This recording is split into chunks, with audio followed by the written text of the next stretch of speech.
હવે તાર જોડાણો જીવનમાં ક્યારે તાર જોડાય?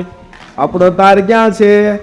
બ્રહ્મમાં તાર જોડાયેલો છે. બ્રહ્મમાં, વાસ્તવિકતામાં નથી. બ્રહ્મમાં પાવર અમુક આમ તેમ થતો છેડો બદલાવો પડે. એમાં હવે એવું નથી લાગતું આપણા જીવનરૂપી આ તાર અવળો છેડો દેવાનો, એને નાથી કાઢીને પાછો આમાં હવળો તો પાવર આવશે, નહીતર પાવર આવશે. છેડો બદલાવો. બ્રહ્મમાં હાલીએ છીએ, વેમમાં હાલીએ છીએ.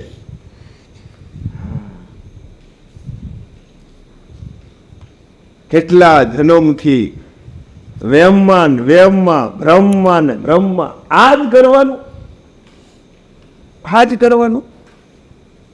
કે હવે આવું છે આમાં તમારા જીવાત્માનો ઉદ્ધાર કરી લો. આવી સુંદર અને સરસ આપણને મળ્યું છે, એનું આપણા માટે છે. આપણો ઉદ્ધાર આપણે જ કરવો પડશે. એવું કરીએ કે આનંદ. मिटा दे अपनी हस्ती को अगर तू मकाम चाहता है, मिटा दे अपनी हस्ती को अगर तू मकाम चाहता है. अनाज का एक दाना मिट्टी में मिलकर गुले गुलजार बन जाता है. अनाज का एक दाना मिट्टी में मिलकर एक फसल बन जाता है.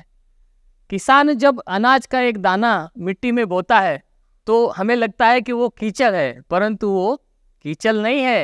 वो अनाज का दाना मिट्टी को समर्पित है और समय के चलते वो फसल बन जाता है, गुले गुलजार बन जाता है. ઈશ્વર લાગે એ બ્રહ્મ છે, પણ એને એ ભેજ મળે છે. એ જ જો મળે તો અંકુર હા, નહીતર દાણામાં અંકુર ફૂટે નહીં. એમ આપણને ઓરિજિનલ માનો ભેજ લાગ્યો નથી, એવું લાગતું? પછી બાકી છે હા લાગ્યો લદાયો લદની એવી માની કે जीवन आनंद आनंद हो जाए. कहने का मतलब जब इस प्रकार का भेज हमको मिलता है, इस प्रकार की विचारधारा जब हमको मिलती है, तो हमारी भी कुछ जिम्मेदारी है. हम समर्पित हो, और समर्पित होने के लिए कुछ बड़ा बनने के लिए पहले छोटा बनना पड़ता है. अगर छोटा बनेंगे तो हम बड़ा बनेंगे. शून्य से शुरू करें. देखो शून्य की कीमत बहुत है. अगर एक के इस तरफ लगा दो तो कितने भी शून्य लगा दो उसकी कीमत बढ़ती जाती है, और शून्य को एक के इस तरफ लगा दो तो उसकी कोई वैल्यू. શૂન્ય કયો? કોઈ તો શૂન્ય નહીં. આંકડાનું આ જીવન આપણું જે શૂન્ય છે ને એને આમાં લગાવી દે, એમાં શક્તિમાં ફેરવી દો તમારું. હે આ જીવન જે શૂન્ય રૂપી જે બ્રહ્મમાં જીવે છે એ બ્રહ્મને કાઢી દૂર કરી અને માની હાથે ભળી જાઓ, શક્તિમાં ભળી જાઓ. અને જો કિંમત કેવડી થાય છે, તમે અનુભવ કરો કિંમત કેવડી થાય છે. હા, बड़ा बनना मतलब पैसे में बड़ा नहीं, रुतबे में बड़ा नहीं, कीर्ति में बड़ा नहीं. हम जिसको पूछते हैं, हम जिसके प्रिय हैं, हमको जो सर्वश्रेष्ठ है, हम उनकी नज़रों में बड़ा बने, उनके प्रिय बने. आज माँ ने उनको साक्षात दर्शन दिए, तभी भी वो कितने विनम्र भाव से हाथ जोड़कर. आप देखो हम्बल व्यक्ति जो होते हैं ना, बड़े व्यक्ति जो महापुरुष होते हैं, वो हमेशा विनम्रता से पेश आते हैं. श्री हनुमान जी को देख लीजिए, जब भी राम जी से मिलते थे एकदम विनम्र भाव से पेश आते थे. राम भी उसी प्रकार एकदम विनम्र भाव से पेश आते थे. अर्जुन को देख लीजिए, जब भी कृष्ण से मिलते थे एकदम विनम्र भाव से पेश आते थे. ये बड़े लोगों की निशानी है. बड़ा बनना मतलब प्रिय बनना. वे माँ के प्रिय बने तो हम कुछ ऐसा करें कि हम उनके प्रिय बने. एक रामचरित्र मानस का बहुत सुंदर प्रसंग है.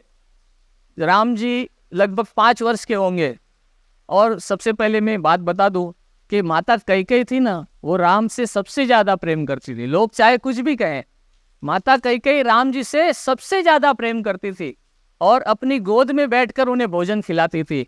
एक दिन ऐसा आया कि राम जी को अपनी गोद में बिठाकर भोजन खिला रही थी, और श्री रामचंद्र जी बोले, माता जी मैं आपसे कुछ वचन मांगू? बोले, मांगो पुत्र राम, तुम मुझसे कुछ मांगो और मैं न दे पाऊँ. राम बोले, लेकिन माताश्री मैं जो मांगने जा रहा हूँ उसमें ऐसा है कि आपका नाम कोई भविष्य में आपके नाम का कोई अपनी औलाद का, अपनी संतान का नाम नहीं रखेगा। बोले मुझे अपने नाम की परवाह नहीं है, तुम मुझसे मांगो, तुम प्रसन्न रहो, ऐसा कुछ मांगो। वो कि माता जी इसमें ऐसा है कि आपको अपजस भी मिलेगा। बोले मुझे अपजस भी की परवाह नहीं है, चाहे मेरा नाम कोई न ले, लेकिन मेरा राम प्रसन्न रहे, जिससे मैं सबसे ज़्यादा प्रेम करती हूँ, जिसको मैं पूछती हूँ वो प्रसन्न रहे, बस मेरी इतनी इच्छा है। और एक बात कही श्री राम ने कि माता श्री इसमें आपको वैधव्य जीवन भी प्रसार करना पड़ेगा। बोले मुझे वो भी मंजूर है, चाहे जो हो जाए, लेकिन तुम प्रसन्न रहो, वो मांगो। बोले जब मैं एक समय ऐसा आएगा कि मुझे 14 वर्ष का वनवास आपको मांगना पड़ेगा पिताश्री से, और समय के चलते आगे बढ़ा समय, और ऐसा समय आया कि 14 वर्ष का वनवास की बात हुई। सबसे पहले तो राज्याभिषेक सी बात हुई, सब खबर अयोध्या में फैल गई कि कल श्री राम का राज्याभिषेक होने वाला है। तो राम जी थोड़े अपसेट रहे, प्रसन्न नहीं रहे, लेकिन सब शाम में समाचार आया कि आज आपको कल से वनवास 14 वर्ष का मिला है, तब वो अति प्रसन्न हुए। कहने का मतलब हमें छोटी छोटी बात में दुख लगता है, हमें माता पिता कुछ कहे तो हम 2 बार जाने में भी इतराते हैं, और 14 वर्ष का वनवास कितना बड़ा संघर्ष है। और सबसे बड़े साक्षी तो हमारे सामने श्री महापात्र है, जिन्हें कितना संघर्ष आया, और कभी माँ से अपने लिए कुछ नहीं मांगा, हमारे जीवात्मा के लिए, हमारे मातृभौम के लिए, विश्व के कल्याण के लिए कुछ ऐसा करे, ये मांगा। ये सब कुछ होने के बाद भी जस हम लोगों को दिया कि मैं तो खेड़ूत पुत्र हूँ, मैंने कुछ नहीं किया, ये सब तो आपने किया है। कहने का मतलब जीवन ऐसा जिए कि हम दूसरों के लिए प्रेरणा रूप बने, वरना हमें जाते कोई फरियाद करे ऐसा जीवन नहीं है, हमें याद करे ऐसा जीवन जिए। जय माहेश्वर। ये राम ने कई એ રામની તમામ જે અંદરની વાત હતી ને કઈ સમજતી હા કે જો ખરેખર એવું રાજ્ય જો બનાવવું હોય, એ રામ કે જો આવું સુંદર અને એ જ વિચાર અને એક જ વિચારધારાનું જો રામ રાજ્ય બનાવવું હોય, એવું જો રાજ્ય બનાવવું હોય તો સેવાડા માણસ સુધી પહોંચવું પડે, બીજા થકી નહીં, સંયમને જવું પડશે। અને ખરેખર કઈ જે વસનમાં જે વસન આ હતું કે સમાજ માટે, રાષ્ટ્ર માટે છેલ્લે માણસ સુધી જવું પડશે। અને ત્યારે રામે કીધું હું જઈશ, અને વનમાં ને એવા લોકો પાસે જ્યાં, અને એવા લોકો જે 2% આપણે વારંવાર વાત કરીએ છીએ ને, કે 2% લોકો ત્યારે જ રાખશે ત્યાં વિચારધારા એક એક માણસ સુધી પહોંચશે, કોઈ 2% જાગૃત થશે। એમ રામે એ ખરેખર એક એક માણસ સુધી જ્યાં તો નલ મળ્યા, નીલ મળ્યા, જાંબુવંત મળ્યા, અને હનુમાન પણ મળ્યા।